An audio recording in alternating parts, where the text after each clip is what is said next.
Hello friends, सुतिसक्नु भयो होला कसै त है, सुतेर हेर्नु हुँदै होला, कमेन्टको रिप्लाई दिनु हुँदै होला। म चाहिँ अब एकछिनमा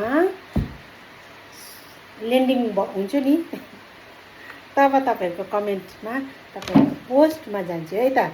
म चाहिँ यहाँ बनाइदिन्छु यी मोस्ट ट्रेन्डिङ, यो पनि मेरो पुरा चले, पुरा कस्टमरहरूले मन पराइदिनु भयो।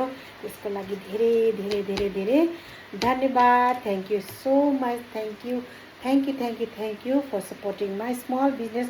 यसरी यो चाहिँ मेरो एकदमै, यो चाहिँ ग्लुटेन फ्री, यो चाहिँ बेक भइसकेपछि लुक देखिहाल्नु भयो तपाईँहरूले। मैले भिडियो हालेको छु, यति मजाको लुक आउँछ यो। अन्त यसरी नै बनाउँछु। यो चाहिँ एकदमै ग्लुटेन फ्री हो, न आटा छ न मैदा छ, ओन्ली ओट्स।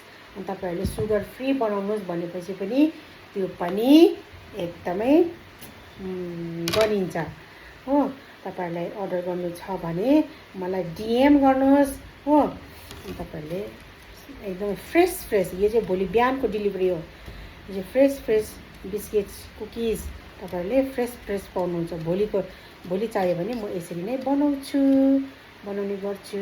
यहाँ हेर्नुहोस् हो। अन्त बाहिर पानी पर्दैछ, तपाईँहरूले सुन्नुहुँदैछ होला नि है, झरर भएको हो। अन्त पानी मजाले पर्दैछ बाहिर, तपाईँहरूको परेको छ कि छैन होला। अन्त म चाहिँ सबैलाई खानासाना दिइसकेर सबैलाई छुट्टी दिएर क्यान्टिन बन्द गरिदिएँ। क्यान्टिन बन्द गरेर आफ्नो बेकिङको क्यान्टिन खोलेको। मेरो त काम थुप्रो छ।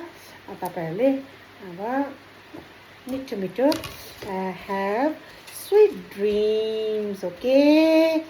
And see you tomorrow morning. Bye, good night. Love you all, friends.